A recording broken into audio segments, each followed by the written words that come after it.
BJP ಬಂಡಾಯ ಅಭ್ಯರ್ಥಿಯಾಗಿ ಪದವೀಧರ ಕ್ಷೇತ್ರದಿಂದ ಸ್ಪರ್ಧಿಸ್ತಾ ಇರೋ ರಘುಪತಿ ಭಟ್ ಅವರನ್ನ ಉಚ್ಚಾಟನೆ ಮಾಡಲಾಗಿದೆ. ಪಕ್ಷದ ಶಿಸ್ತು ಸಮಿತಿಯಿಂದ ರಘುಪತಿ ಭಟ್ ಉಚ್ಚಾಟನೆ ಮಾಡಿ ಆದೇಶ ಹೊರಡಿಸಿದ್ದಾರೆ. ಉಚ್ಚಾಟನೆಯಾದದ್ದು ಮಾಧ್ಯಮದ ಮೂಲಕ ತಿಳಿಯಿತು, ಬೇಸರ ಆಯಿತು. ಪಕ್ಷ ಅಂದ್ರೆ ಜೀವ ಬಿಡೋ ಕಾರ್ಯಕರ್ತರಿಗೆ ನಿರಂತರ ನೋವಾಗ್ತಾ ಇದೆ ಅಂದಿದ್ದಾರೆ ರಘುಪತಿ ಭಟ್. ಏನ್ ಹೇಳಿದ್ರು ಕೇಳಿಸ್ಕೊಳ್ಳಿ. ಉಚ್ಚಾಟನೆ ಆದದ್ದು ನಾನು ಮಾಧ್ಯಮದ ಮೂಲಕ ನೋಡಿದೆ, ಭಾಳ ಬೇಸರ ಆಯಿತು. ನೋಡಿ, ನನಗೆ ಫಸ್ಟ್ ನೋಟಿಸ್ ಕೊಡ್ತೇನೆ ಅಂತ ಹೇಳಿದ್ರು. ನೋಟಿಸ್ ನನಗೆ ತಲುಪಲಿಲ್ಲ. ನೋಟಿಸ್ ಬರ್ತಿದ್ರೆ ನಾನು ನೋಟಿಸಿಗೆ ಒಂದು ಸವಿವರವಾದಂಥ ಉತ್ತರ ಕೊಡಬೇಕು ಅಂತ ತಯಾರಿ ಮಾಡ್ಕೊಂಡಿದ್ದೆ. ಯಾಕೋಸ್ಕರ ನಾನು ನಿಲ್ಲಬೇಕಾದಂಥ ಪರಿಸ್ಥಿತಿ ಈ ಪಕ್ಷದಲ್ಲಿ ಇವತ್ತು ಬಂದಿದೆ. ನನ್ನಂಥ ಸಾವಿರಾರು ಕಾರ್ಯಕರ್ತರಿಗೆ ಇಂಥ ನೋವುಗಳು, ಪಕ್ಷ ಅಂದರೆ ಜೀವ ಬಿಡ್ತಾ ಇದ್ದಂಥ ಕಾರ್ಯಕರ್ತರಿಗೆ ಇಂಥ ನೋವುಗಳು ಎಷ್ಟಾಗಿದೆ ಅಂತ ಹೇಳುವಂಥದ್ದನ್ನು ವಿವರವಾದಂಥ ಪತ್ರ ಬರೀಬೇಕು ಅಂತ ನಾನು ಯೋಚನೆ ಮಾಡ್ತಾಯಿದ್ದೆ. ಅದರ ಜೊತೆ ಅವರು ಎಲ್ಲಿಯಾದರೂ ಶಿಸ್ತು ಸಮಿತಿಯವರು ಕರೀತಿದ್ರೆ ಅಲ್ಲಿ ಹೋಗಿ ನಾನು ನನ್ನ ಹೇಳಿಕೆಯನ್ನು ಕೊಡಲಿಕ್ಕೂ ತಯಾರಿದೆ. ಮೊನ್ನೆ ಕೊಡಗಿನಲ್ಲಿ ನಾನು ಪತ್ರಿಕಾಗೋಷ್ಠಿಯಲ್ಲಿ ಅದನ್ನು ಹೇಳಿದ್ದೇನೆ. ಆದರೆ ನೋಟಿಸು ನನಗೆ ಕೈ ತಲುಪಲಿಲ್ಲ. ಈಗ ಮಾಧ್ಯಮದ ಮೂಲಕ ನನಗೆ ಗೊತ್ತಾಯಿತು ಉಚ್ಚಾಟನೆ ಆಗಿದೆ ಅಂತ. ಅದರಲ್ಲೊಂದು ವರ್ಡ್ ನೋಡಿದೆ ನಾನು, ಪಕ್ಷದಲ್ಲಿರುವಂಥ ಎಲ್ಲ ಹುದ್ದೆಗಳಿಂದ ವಜಾಗೊಳಿಸಿ ಅಂತ. ನಂದು ಹುದ್ದೆ ಕಾರ್ಯಕರ್ತ, ನನ್ನ ಹತ್ರ ಯಾವ ಹುದ್ದೆಯೂ ಕೊಡಲಿಲ್ಲ. ದೇವ್ರು ನಡೆಸಿ ನಾನು ಶಾಸಕನಾಗಿ ಇದ್ದು ಟಿಕೆಟ್ ಸಿಗದಿದ್ದಾಗಲೂ ಒಬ್ಬ ಪಕ್ಷ ಕೊಟ್ಟಂಥ ಅಭ್ಯರ್ಥಿಯ ಪರವಾಗಿ ರಾತ್ರಿ ಹಗಲು ನಾನು ಮಾತ್ರ ನನ್ನ ಹೆಂಡತಿಯನ್ನು ಕಳಿಸಿ ಕೆಲಸ ಮಾಡಿ ಗೆಲ್ಲಿಸಿದ್ದ ಮೇಲೆ ಆಗ ನಿಮಗೆ ಸ್ಥಾನಮಾನ ಕೊಡ್ತೇವೆ ಅಂತ ಆಮೇಲೆಲ್ಲ ಹೇಳಿದವರು ನನಗೊಂದು ರಾಜ್ಯ ಕಾರ್ಯಕಾರಿಣಿ ಮೆಂಬರೂ ಮಾಡಲಿಲ್ಲ. ನನ್ನನ್ನೆಂಥ ಹುದ್ದೆಯಿಂದ ಹುದ್ದೆಯಿಂದ ತೆಗಿಲಿಲ್ಲ ಅಂತ ಏನು ಹುದ್ದೆ ಇಲ್ಲ, ಕಾರ್ಯಕರ್ತ ಮಾತ್ರ ನಾನು. ನನ್ನ ರಾಜ್ಯದ ಪದಾಧಿಕಾರಿ ಬಿಡಿ, ಒಬ್ಬ ರಾಜ್ಯ ಕಾರ್ಯಕಾರಿಣಿಯ ಮೆಂಬರೂ ಅಲ್ಲ ನಾನು. ಹಾಗಾಗಿ ನನಗೆ ಯಾವುದೇ ಹುದ್ದೆ ಇಲ್ಲ. ಮತ್ತು ವಜಾ ಪ್ರಾಥಮಿಕ ಸದಸ್ಯತ್ವದಿಂದ ಅವರು ವಜಾ ಮಾಡಿದ್ದಾರೆ. ಮತ್ತು ಈ ವಜಾಕ್ಕೆಲ್ಲ ಭಾಳ ದೊಡ್ಡ ತಲೆಬಿಸಿ ಮಾಡಬೇಕಾಗಿಲ್ಲ. ಈ ವಜಾಗಳೆಲ್ಲ ಈಗ ನಾನೇನು ಯಾವ ಮೋದಿಗೂ ಬೈಲಿಲ್ಲ, ಯಾವ ನಾಯಕರಿಗೂ ಬೈಲಿಲ್ಲ, ಯಾವ ಪಕ್ಷದ ವ್ಯವಸ್ಥೆಯ ಬಗ್ಗೆ ನಾನು ಹೇಳಿದ್ದೇನೆ. ವ್ಯವಸ್ಥೆಯ ಬಗ್ಗೆ ನಾನು ಮಾತಾಡಿ ಸ್ಪರ್ಧೆ ಮಾಡಿದ್ದು. ಉಚ್ಚಾಟನೆ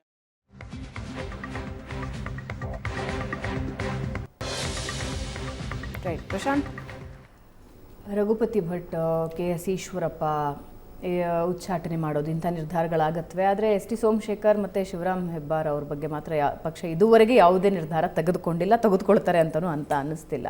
ಬಟ್ ರಘುಪತಿ ಭಟ್ ಹೇಳೋದು, ಅವ್ರು ಹೇಳ್ತಾ ಇರೋದು ಕಾರ್ಯಕರ್ತರಿಗೆ ನೋವಾಗ್ತಾ ಇದೆ ಅನ್ನೋದನ್ನು ಯಾಕೆ ಗಮನ ಕೊಡ್ತಿಲ್ಲ ಪಕ್ಷ ಅಂತ. ಈಗ ST ಸೋಮಶೇಖರ್ ಮತ್ತು ಶಿವರಾಮ್ ಹೆಬ್ಬಾರ್ ಒಂದು ಕಾಲು ಹೊರಗಿಟ್ಟಾಗಿದೆ. ಆದರೆ ಕ್ರಮ ತೆಗೆದುಕೊಂಡ್ರೆ ಅವ್ರಿಗೆ ಲಾಭ ಆಗುತ್ತೆ. ಪೊಲಿಟಿಕಲ್ MLA ಇದ್ದಾರೆ, ನೀವು ಕ್ರಮ ತೆಗೆದುಕೊಂಡು ಉಚ್ಚಾಟನೆ ಮಾಡಿದರೆ ಅವ್ರು ಹೋಗಿ ಆನಂದದಿಂದ ಕಾಂಗ್ರೆಸ್ ಜೊತೆ ಇರ್ತಾರೆ ಅನ್ನೋ ಕಾರಣಕ್ಕೋಸ್ಕರ ಅವ್ರ ಮೇಲೆ ಯಾವುದೇ ಕ್ರಮ ತೆಗೆದುಕೊಂಡು ನಾಟ್ ಇವನ್ ನೋಟಿಸ್ ಅಲ್ಲ, ಏನೇ ಮಾಡಿದರೂ ಕೂಡ, ಈಗ ನೋಟಿಸ್ ನೀಡಿ ಏನೇ ಪ್ರಕ್ರಿಯೆ ನಡೆಸಿದ್ರು ಕೂಡ ಅವ್ರು ನಿಮ್ಮ ಜೊತೆ ಮಾತಾಡ್ತಾನೂ ಇಲ್ಲ. ಶಿವರಾಮ್ ಹೆಬ್ಬಾರ್ ಪ್ರಧಾನಮಂತ್ರಿ ಬಂದಾಗಲೇ ಬಂದಿಲ್ಲ. ಇದು ಹೀಗೆ ಮುಂದುವರಿಯುತ್ತೆ. ST ಸೋಮಶೇಖರ್ ನಿಮ್ಮ ಪರವಾಗಿ ಚುನಾವಣಾ ಪ್ರಚಾರವನ್ನು ಕೂಡ ನಡೆಸಿಲ್ಲ. ನೀವು ನೋಟಿಸ್ ಕೊಟ್ಟರು ಏನು?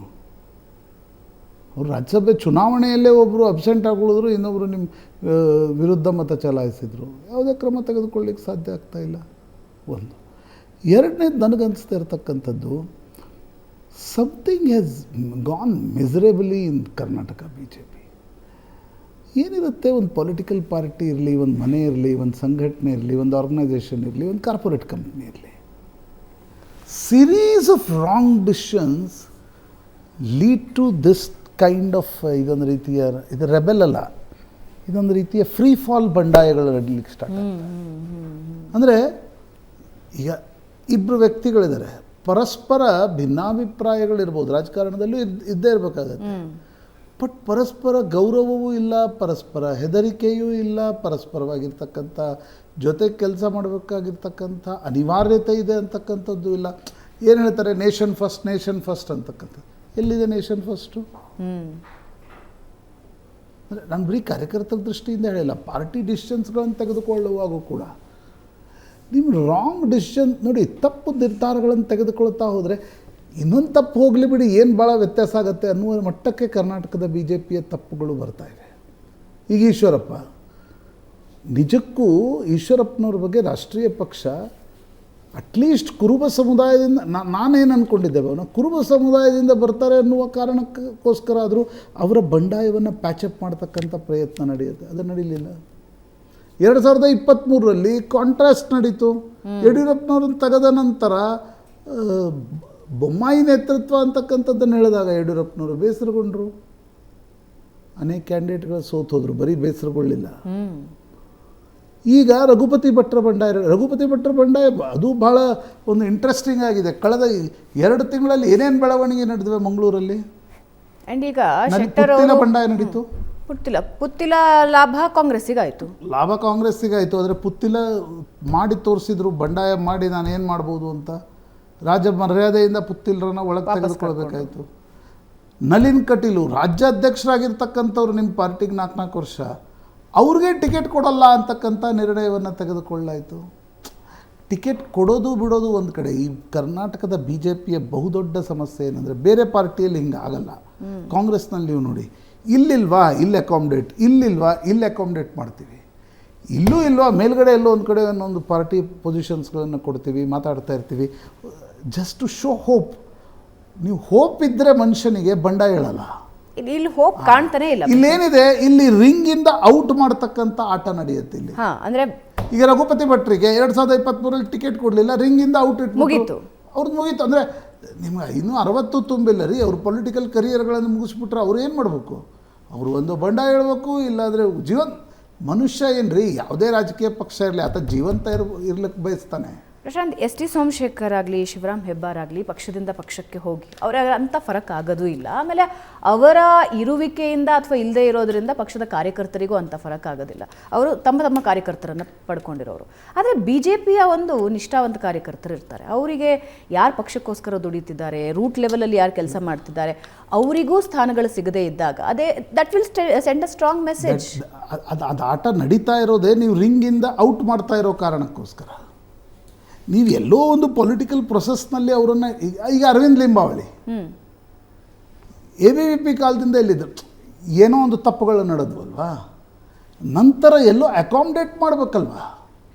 ನೀವು ಅವ್ರ ಪತ್ನಿಗೆ ಟಿಕೆಟ್ ಕೊಟ್ಬಿಟ್ರು ಅಂದರೆ ನಿನ್ನ ಪೊಲಿಟಿಕಲ್ ಕರಿಯರ್ ಮುಗಿದೋಯ್ತು.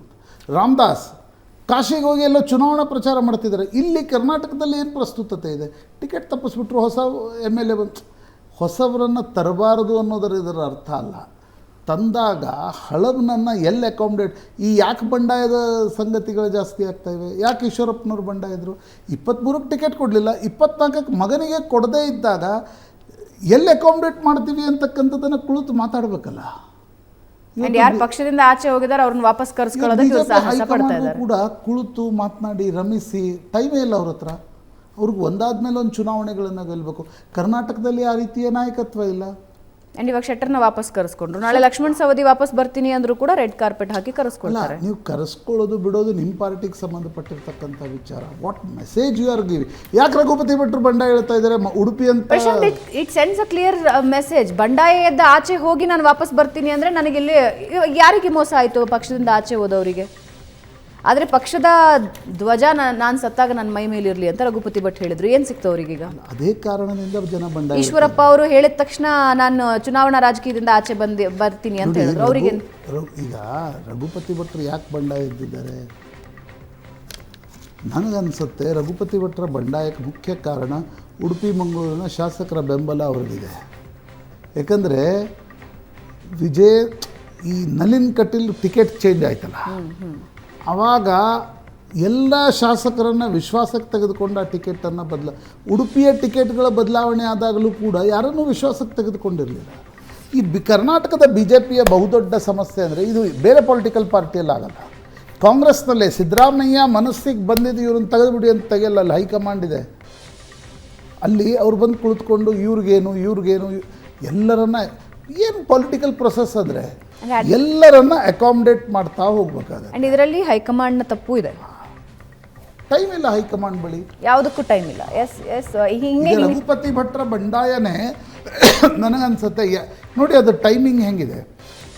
ಶಿವಮೊಗ್ಗದಲ್ಲಿ ಅವರು ಪೊಲಿಟಿಕಲ್ ಪ್ರಭಾರಿಯಾಗಿ ಕೆಲಸ ಮಾಡಿದ್ರು ಚುನಾವಣೆಯಲ್ಲಿ. ಈಗ ಬಂಡಾಯ ಎದ್ದಿದ್ದಾರೆ. ಯಾರ ವಿರುದ್ಧ? ಧನಂಜಯ್ ಸರ್ಜಿ ಕ್ಯಾಂಡಿಡೇಟ್ ಯಾರ್ದು? ವಿಜೇಂದ್ರ ಕ್ಯಾಂಡಿಡೇಟ್, ಯಡಿಯೂರಪ್ಪನವ್ರ ಕ್ಯಾಂಡಿಡೇಟ್. ಅವ್ರ ವಿರುದ್ಧ ಕರಾವಳಿಯಲ್ಲಿ ರಘುಪತಿ ಭಟ್ರು ಬಂಡಾಯ ಎದ್ದಿದ್ದಾರೆ. ಎಷ್ಟು ಓಟ್ ತೆಗೆದುಕೊಳ್ತಾರೆ ಇದು ಮುಂದಿನ ಭಾಗ. ಆದರೆ ನಿಮ್ಮ ಪಾರ್ಟಿಯ ಸೈದ್ಧಾಂತಿಕವಾಗಿರ್ತಕ್ಕಂಥ ವ್ಯಕ್ತಿಗಳು ಹಿಂಗೆ, ಈಗ ಅನಂತಕುಮಾರ್ ಹೆಗಡೆ ಇಷ್ಟೆಲ್ಲ ಪಾರ್ಟಿಯಲ್ಲಿದ್ದರು, ನಂತರ ಇಡೀ ಉತ್ತರ ಕನ್ನಡದ ಪ್ರಧಾನಮಂತ್ರಿ ಬಂದಾಗಲೂ ಕೂಡ ಬರಲಿಕ್ಕೆ ತಯಾರಿಲ್ಲ.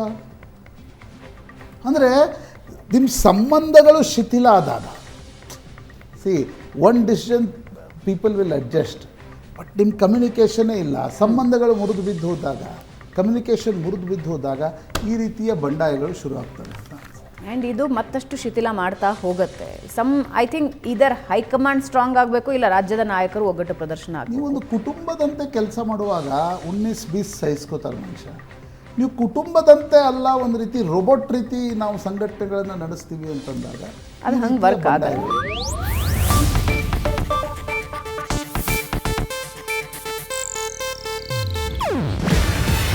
ಇದು ಏಷ್ಯಾನೆಟ್ ನ್ಯೂಸ್ ನೆಟ್ವರ್ಕ್ ಪ್ರಸ್ತುತಿ. ನೀವು ನೋಡ್ತಿದ್ದೀರಾ ಏಷ್ಯಾನೆಟ್ ಸುವರ್ಣ ನ್ಯೂಸ್.